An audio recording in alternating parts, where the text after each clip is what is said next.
નમસ્કાર વાલા ભાઈઓ બહેનો, પાચન તંત્રની સમસ્યા અત્યારે બહુ જ વધી રહી છે કારણ કે આપનું ખાનપાન આહાર વિહાર બગડ્યું છે. ત્યારે પાચન તંત્ર આપણું સુધારવા માટે શું ખાવું જોઈએ, શું ખાવું ન જોઈએ, એના વિશે વિસ્તૃત માહિતી હું તમને આપી રહ્યો છું. જેમ જેમ આધુનિકતા વધી રહી છે, જેમ જેમ સમૃદ્ધિ વધી રહી છે, આપણી આયુર્વેદ પદ્ધતિ પ્રમાણે જે આપણે જીવનશૈલી જીવતા હતા એ પ્રમાણેનો ખોરાક આપણે લઈ શકતા નથી. અત્યારે ક્યાંક અનાજની અંદર, ખેતીના પાકમાં જંતુનાશક દવાઓનું પ્રમાણ પણ બહુ વધ્યું છે. ફળો પર છાંટવાતા ફર્ટિલાઇઝર જે જમીનમાં નાખવામાં આવે છે અને ફળો ઉપર જે છાંટવામાં આવે છે પેસ્ટિસાઇડ્સ, એનું પ્રમાણ કંઈક વધ્યું છે. ત્યારે સારું અને પોષણયુક્ત મળવું કંઈક દોહલું થયું છે. સાથે સાથે બહારનું ખાવાનું પ્રમાણ પણ બહુ વધ્યું છે. હોટલમાં ખાવાનું પ્રમાણ બહુ વધ્યું છે. જંક ફૂડ ખાવાનું પ્રમાણ બહુ વધ્યું છે. ત્યારે ક્યાંક ક્યાંક સમાચારની અંદર નકલી પનીરની વાતો પણ આવે છે. ખોરાકના મુખ્ય અંગ એવા અનાજની અંદર ભેળસેળની વાતો આવે છે. મરી મસાલામાં ભેળસેળની વાતો આવે છે. કાચી ઘાણીનું તેલ ખાવાનું આપણે ભૂલ્યા છીએ. ડબલ રિફાઇન તેલ ખાવા માંડ્યા છીએ. આયુર્વેદમાં કહ્યું એમ કાળા તલનું તેલ અને ચોખ્ખા ગાયનું ઘી ખાવાનું જે ચલણ છે એ બહુ ઓછું થયું છે. ત્યારે પાચનતંત્રના રોગો, ગેસ, એસિડિટી, કબજિયાત બહુ જ વધી ગયા છે. કબજિયાત એ સર્વ રોગોનું મૂળ છે. જેનું પેટ સાફ તેના હર રોગ માફ. આ સત્ય હકીકત છે. આપણું પાચન તંત્ર સારું તો ડાયાબિટીસમાં પણ ફાયદો, ડાયાબિટીસ ન થાય. આપણું પાચન તંત્ર સારું તો હાઈ બ્લડ પ્રેશર, કોલેસ્ટ્રોલ બધામાં સારું. કોલેસ્ટ્રોલ એક જાતનો કાચો આમ છે. આયુર્વેદની ભાષામાં ન પચેલો કાચો આમ છે. તો પાચન શક્તિ મજબૂત તો આપણું શરીર તંદુરસ્ત, શરીર મજબૂત. આપણું જેટલું આયુષ્ય હશે એ આયુષ્ય આપણે પૂરેપૂરું ભોગવીશું તંદુરસ્તીની દ્રષ્ટિએ. મનની શાંતિ અને સફળતામાં જો કંઈ પસંદ કરવું હોય તો મનની શાંતિ પસંદ કરાય. તો આવો પાચનતંત્રના રોગોમાં પાળવાની પરેજી વિશે હું તમને વાત કરું. પાચનતંત્રના રોગો મોઢાથી લઈ અને હોજરી સુધી, લીવર, આંતરડા, ગુદા માર્ગ સુધીના અવયવોનો પાચનતંત્રમાં સમાવેશ થાય છે. મોં, અન્નળી, હોજરી, આંતરડાનો ભાગ, ગુદા માર્ગનો ભાગ, પછી લીવર, પેન્ક્રિયાજ, તમામ પાચન માર્ગના અંગો અને પાચનતંત્રો એકબીજા સાથે સંકળાયેલા છે. ત્યારે ગેસ, એસિડિટી, અપચો, ઉલટી, પેટનો દુખાવો, લીવરનો સોજો, આંતરડાનો સોજો, મરડો, ઇરિટેબલ બોલ સિન્ડ્રોમ જેને IBS કહેવાય, આંતરડાનો વળવળાટ, સંગ્રહણી, ઝાડા, ગુદા માર્ગના મસા, આ બધા રોગનો પાચનતંત્રના રોગમાં સમાવેશ થાય છે. તો તેમાં શું ખાવું અને શું ન ખાવું જેથી કરીને પાચનતંત્રના રોગ થાય નહીં અને થયા હોય તો એ કંટ્રોલમાં આવે. મુખ્ય વાત છે અનાજની. તો એમાં પથ્ય હિતકારી યોગ્ય 1 વર્ષ જૂના અનાજ અને ચોખા વાપરવા.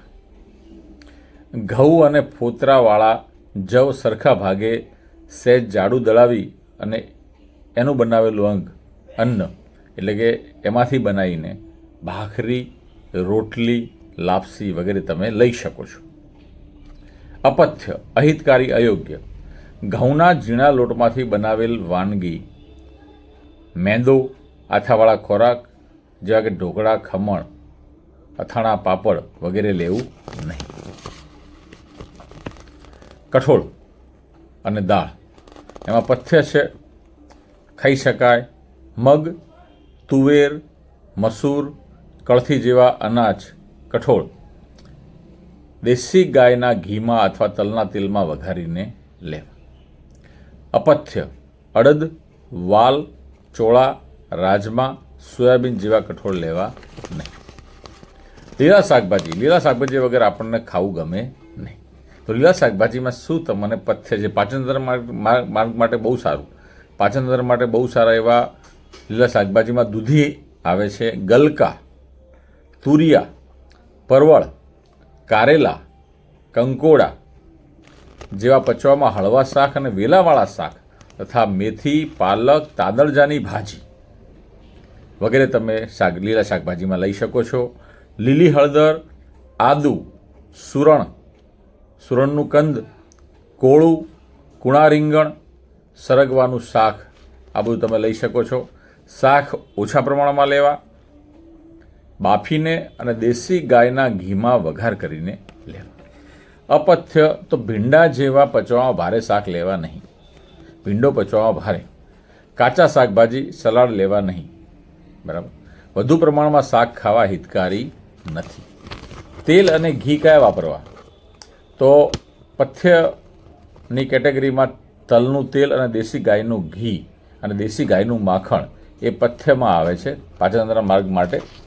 જ્યારે અપથ્યમાં વેજીટેબલ ઘી, કપાસિયાનું તેલ, કરડીનું તેલ, સૂર્યમુખીનું તેલ, પામોલિન ઓઇલ વગેરે લેવા નહીં. એટલે વેજીટેબલ ઘી ખાવાની ના પાડી છે, કપાસિયાનું તેલ ખાવાની ના પાડી છે, કરડીનું તેલ ખાવાની ના પાડી છે, સૂર્યમુખીનું તેલ ખાવાની ના પાડી છે અને પામોલિન તેલ ખાવાની ના પાડી છે. મસાલા કયા પાચનતંત્ર માટે સારા? સૂંઠ બહુ સારી, હળદર સારી, લસણ સારું, સિંધાલુણ સારું. તો સૂંઠ, હળદર, લસણ અને સિંધાલુણ એ પથ્યમાં આવે.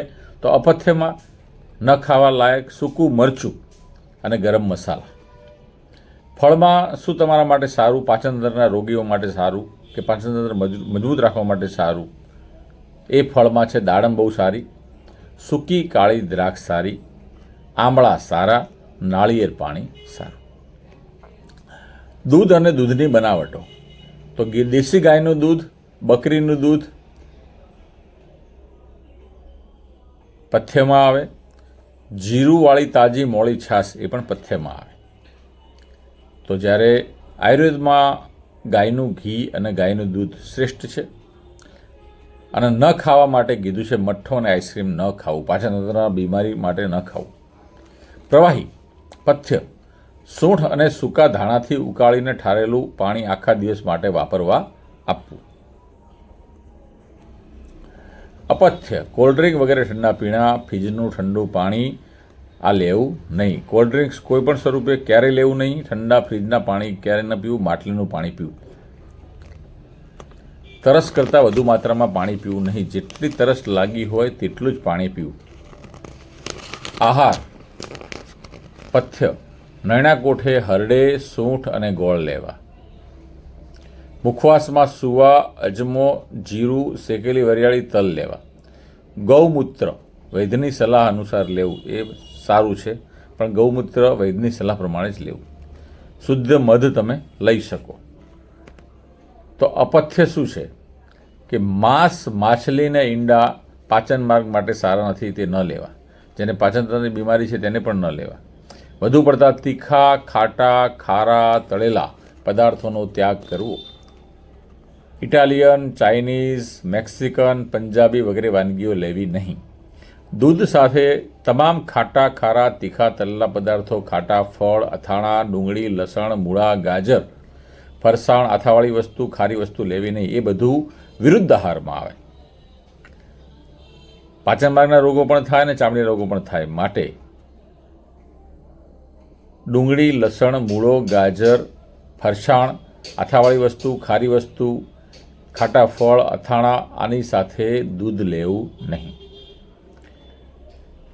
પચવામાં ભારે ખોરાક લેવો નહીં. પડીકા, package food, ready to eat એવા પદાર્થો લેવા નહીં. હવે આ થઈ ચરી ખાવા પીવાની વાત. તો એવી જ એવી વાત થઈ વિહારની. તો તમારો વિહાર કેવો હોય, તમારી રહેણી કહેણી કેવી હોય? તો આયુર્વેદમાં તો કહ્યું છે કે સવારે બ્રાહ્મ મુહૂર્તમાં ઉઠી જવું, સવારે 4 થી 5 વાગ્યામાં ઉઠી જવું.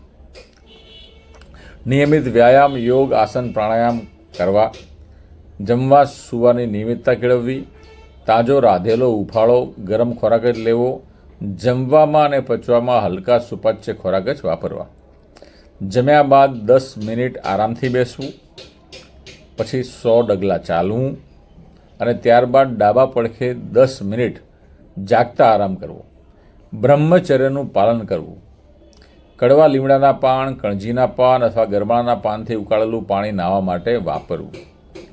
ઋતુ અનુસાર સમયાંતરે નજીકની આયુર્વેદિક હોસ્પિટલમાં યોગ્ય ચિકિત્સકની હાજરીમાં પંચકર્મ કરાવવું, શરીર શુદ્ધિ કરાવવી.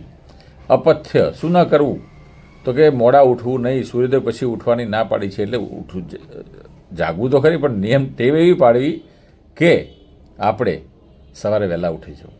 એટલે કે સૂરજ ઉગ્યા પછી ઉઠવું આરોગ્ય માટે સારું નથી. બેઠાડું જીવન જીવવું નહીં, હલનચલન કરતા રહેવું, સતત ખુરશીમાં બેસવું નહીં. સમયે જમવું નહીં, કટાણે જમવું નહીં, ભૂખ લાગે ત્યારે જમવું, ભૂખથી થોડું ઓછું ખાવું, પેટ ભરીને ખાવું નહીં, જમીને તરત સૂઈ જવું નહીં, જમી લીધા બાદ ફરી જમવું નહીં. રાત્રિ જાગરણ એટલે કે રાત્રે 10 વાગ્યા પછી જમવાની, સૂવાની, જાગવાની ટેવમાં તમારે એ ફેરફાર કરવો કે રાત્રે 10 વાગ્યા પછી જાગો છો તો એ ઉજાગરો ગણાય છે. રાત્રે 10 વાગે સૂઈને સવારે 4 થી 5 વાગે ઉઠો એ સૂવાની સાચી પદ્ધતિ છે. પરંતુ અત્યારના જમાનામાં મોડા 11 વાગ્યા સુધીમાં તમારે સૂઈ જવું. દિવસની ઊંઘ લેવી નહીં. તો આપણે વાત કરી કે રાત્રિ જાગરણ કરવું નહીં, રાત્રે 10 વાગ્યા પછી ઉજાગરો કરવો નહીં, 10 વાગે સૂઈ જવું, સવારે 4 થી 5ના ગાળામાં જાગી જવું, દિવસની ઊંઘ લેવી નહીં, મળમૂત્ર જેવા કુદરતી હાજતના વેગ રોકવા નહીં, જમ્યા બાદ તરત જ વાહનની મુસાફરી કરવી નહીં, દારૂ, તમાકુ, ગુટખા, બીડી, સિગરેટ, ડ્રગ્સ જેવા નશાકારક વ્યસન કરવા નહીં. તમે જોયું હશે કે આજકાલ જે લોકો ગુટખા ખાતા હોય, બીડી પીતા હોય કે દારૂ પીતા હોય, એ લોકોને પેટની તકલીફ હોય જ છે અને એ લોકોને પાચન માર્ગની અંદર ચાંદા પડે છે, પાચન માર્ગ બગડે છે, લીવર બગડે છે અને WHO તો કહે છે કે ગુટખા, બીડી, સિગરેટ, તમાકુ લેવાથી કેન્સર થવાની શક્યતા પૂરેપૂરી રહે છે. ઈર્ષા, ચિંતા, શોક, ક્રોધ, ભય કરવા નહીં. પાપ કર્મ ન કરવું. બ્રાહ્મણ, દેવતા, ગુરુ, ગાય, માતા પિતા કે વડીલોનો દ્વેષ કરવો નહીં. તો આ આપણે વાત કરી કે પાચનતંત્રના રોગોનું જો નિયમન કરવું હોય,